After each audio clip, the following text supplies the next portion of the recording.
If you look at the architecture of modern life, just the way our days are built, there is this massive unspoken bias. And that bias is toward action. If there's a problem, we attack it. If there's a gap in the schedule, we fill it. If there's silence, for the love of God, we plug it with a podcast or, playlist. We're just wired for speed, for optimization, for doing. We equate movement with progress. Yeah. If you aren't moving, you aren't winning. Exactly. We feel guilty if we just sit there. So when we picked up the source material for today's deep dive, The Wise Woman Code by Michelle Rice, I have to admit, I kind of hit a wall on page 1. Yeah. Because we aren't talking about productivity hacks or optimization strategies today. We are starting exactly where Rice insists we must start. Part 1, the mind. And the opening argument, well, it felt a little passive to me at first. It usually does. That concept, it creates friction because it goes entirely against the grain of how, high achievers operate. The chapter title is simply Be Still. And the core premise is this. Stillness is strength. Now, I'm reading this thinking, stillness, that sounds like a spa day. It sounds like checking out or taking a nap. Right. But Rice is claiming this is the foundation of, and I'm quoting here, inner leadership. So before we just dismiss this as taking a break, help me understand the architecture here. Yeah. Why does she put the mind before everything else, before the body, before the spirit? Because the mind is the filter for everything else. Rice's argument is that you can have the perfect diet, the perfect workout routine, and a clearly defined spiritual purpose. But if the mechanism processing all that input, your mind is turbulent or chaotic, none of the other stuff sticks. It's about hierarchy. The mind leads. So it's the operating system. Right. If the OS is glitching, it doesn't matter how good the software is. But to your point about stillness, sounding passive, that is the linguistic trap we all fall into. We tend to define strength as force. Physics defines work as force times distance, right? We think strength is moving heavy things and fast, intensity, volume. And Rice is flipping that definition. Completely. She argues that mental strength isn't about how hard you can push. It's about steadiness. It's about the ability to remain immovable when things are pushing against you. That's a crucial distinction. Steadiness versus intensity. Think about the energy cost of a restless mind. If your brain is constantly scanning for threats, replaying that awkward conversation from yesterday, or bracing for a crisis that hasn't happened yet that burns an immense amount of glucose, it's metabolically expensive. Right. Rice argues that a restless mind scatters energy. A disciplined, still mind conserves it to create choice. Creates choice. I want to put a pin in that because that feels like the payoff. But first, we need to clear up some terminology. The text makes a really specific distinction between silence and stillness. I think in common parlance, we use those interchangeably. If I'm in a quiet room, I'm being still. But that's not true. I do. I know that for a fact because my brain is usually loudest at 3 a.m. when the house is dead silent. Exactly. Silence is environmental. Sure. It's just the absence of decibels. You can be in a soundproof bunker, but if you're internally screaming about a deadline, you are not still. Rice defines stillness as governed thought. Governed thought. That sounds almost political, like a controlled state. It's a form of governance. It's the ability to clear the interference. It's internal noise cancellation. Silence happens to you. Stillness is something you do. It is an active state of regulating the internal environment regardless of the external one. And to explain why this is necessary, the source material introduces the central metaphor of the chapter, which I think is just the most useful tool in the whole book. The water analogy. The water analogy. Yes. This was the moment where the concept clicked for me. It moves it from abstract philosophy to something, visual. Walk us through the jar. Okay, so imagine a glass jar filled with water. But it's not just water. There's sediment at the bottom. Sand, dirt, emotional debris. The stuff of life. Right. Now shake the jar hard. What happens? It all gets cloudy. The sediment kicks up. The water gets cloudy, becomes opaque. You can't see through it to the other side, and you certainly can't see the bottom. Rice calls this the churning. And that represents the stressed mind. That is the mind in a state of urgency, anxiety, or anger. When you are in that state, you are looking at the world through dirty water. And here is the profound insight. When the water is cloudy, clarity isn't absent. The other side of the jar is still there. The truth of this situation is still there. It's just blocked. So the mistake we make, and I'm definitely guilty of this, is trying to force clarity while the water is still churning. We try to fix the water by stirring it more. We think, if I just think harder about this problem, if I worry more aggressively, I'll find the answer. Yeah. But stirring just keeps the sediment suspended. You have to let the jar sit. You have to let it sit. It's physics.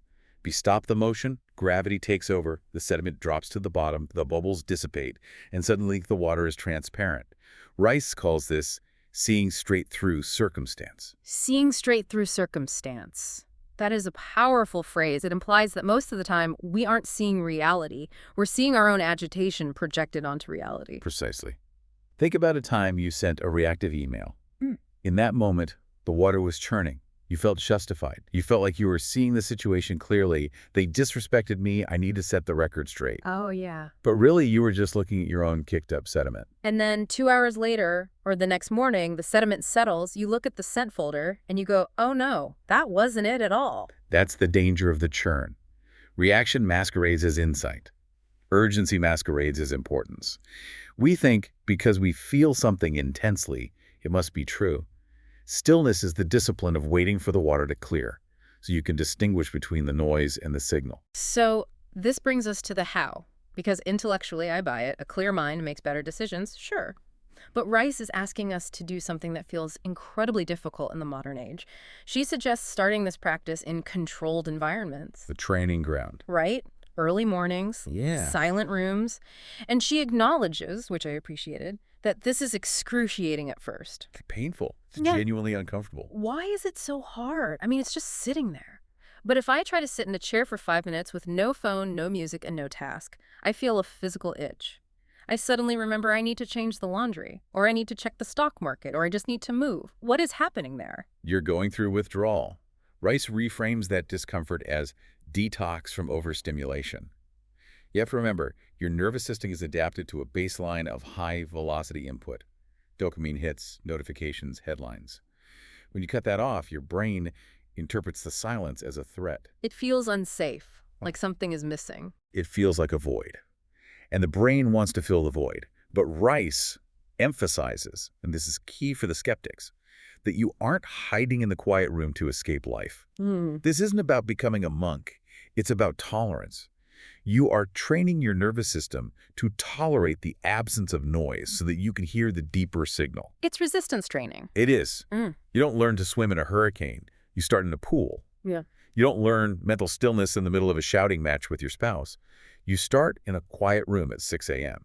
Okay. You are building the stillness muscle so that it's available when you need it. And that leads to the concept of portability. Because if stillness only works when I'm alone in my bedroom with a scented candle, it's not very useful for my career or, my parenting. Exactly. If it breaks as soon as you open the door, it's not strength. It's just a fragile mood. Yeah.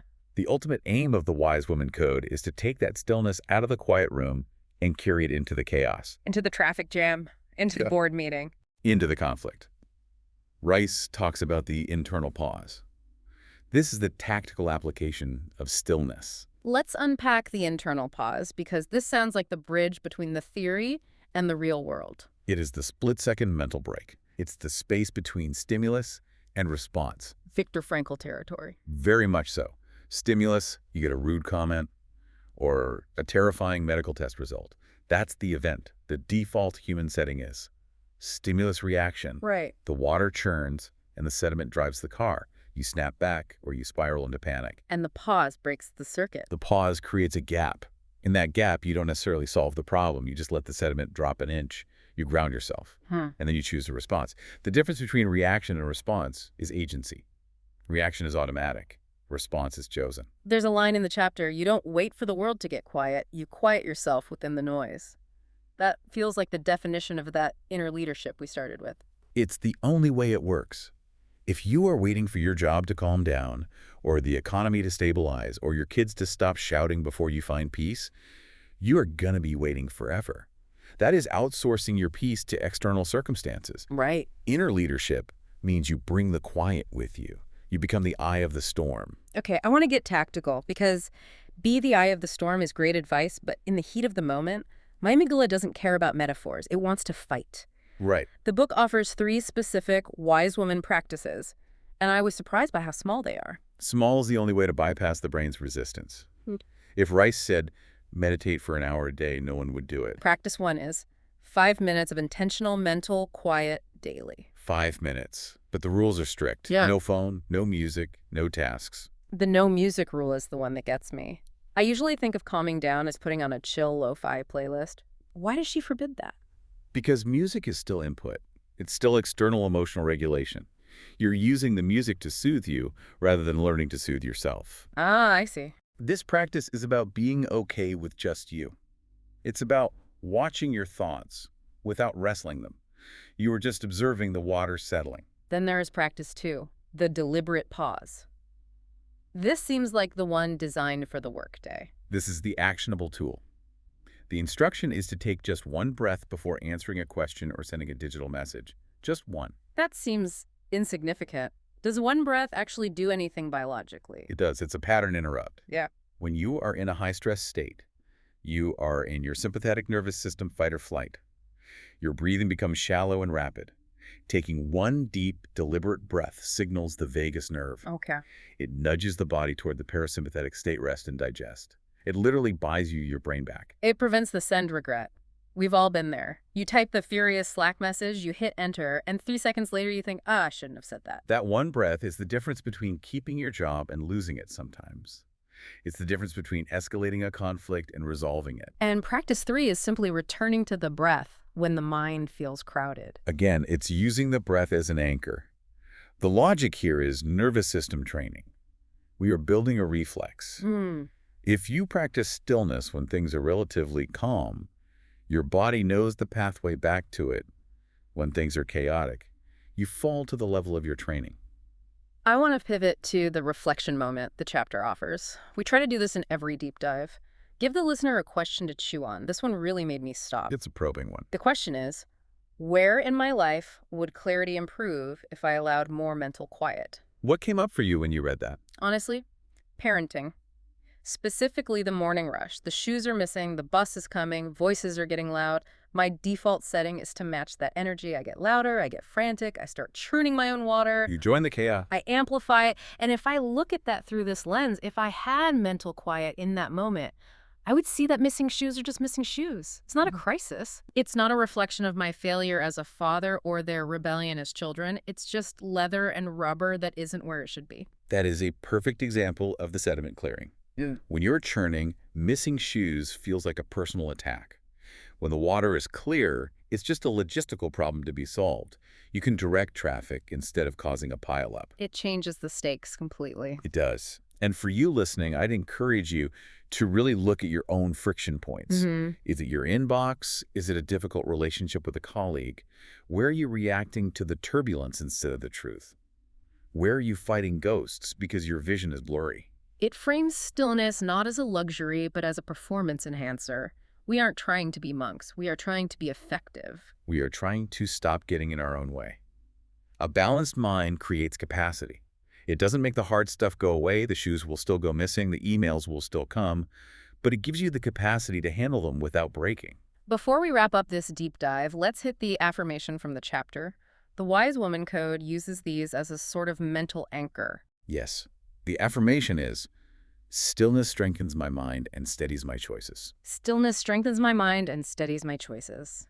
I like the word steadies. It implies that without stillness, our choices are wobbly. They are. They're reactive, impulsive, and often regrettable. Steadiness is the superpower. So we've established that the mind leads. We've established that stillness is the foundation, the clearing of the water. But once we get still, once the water is clear, what do we actually do? Well, that is the perfect setup. Because stillness is somewhat passive, it's stopping the churn. But sometimes stopping isn't enough. Sometimes you need an active lever to regulate your state when the pressure is crushing you. And that active lever is the topic of our next deep dive. Chapter 2. Just breathe. We touched on breath today as a pause, but apparently there is a whole mechanics to it. Breath is the remote control for the nervous system. Stillness prepares the ground. Breath is the tool you use to build on it. It's how you actively shift gears. I'm looking forward to getting into the weeds on that. But for now, here's a final thought for you to take with you today. The book mentions that stillness is the doorway to the clear zone. We talk a lot about being in the zone in sports or work, usually meaning high speed, high output. But maybe the most powerful zone isn't about speed at all. Maybe it's about clarity. Clarity allows you to move with confidence because you aren't guessing, and that knowing starts with stopping. So today, try the 5 minutes. Or just try the one breath before you send that text. See what happens when you let the sediment settle. Thanks for diving in with us. We'll see you in the next chapter. See you then.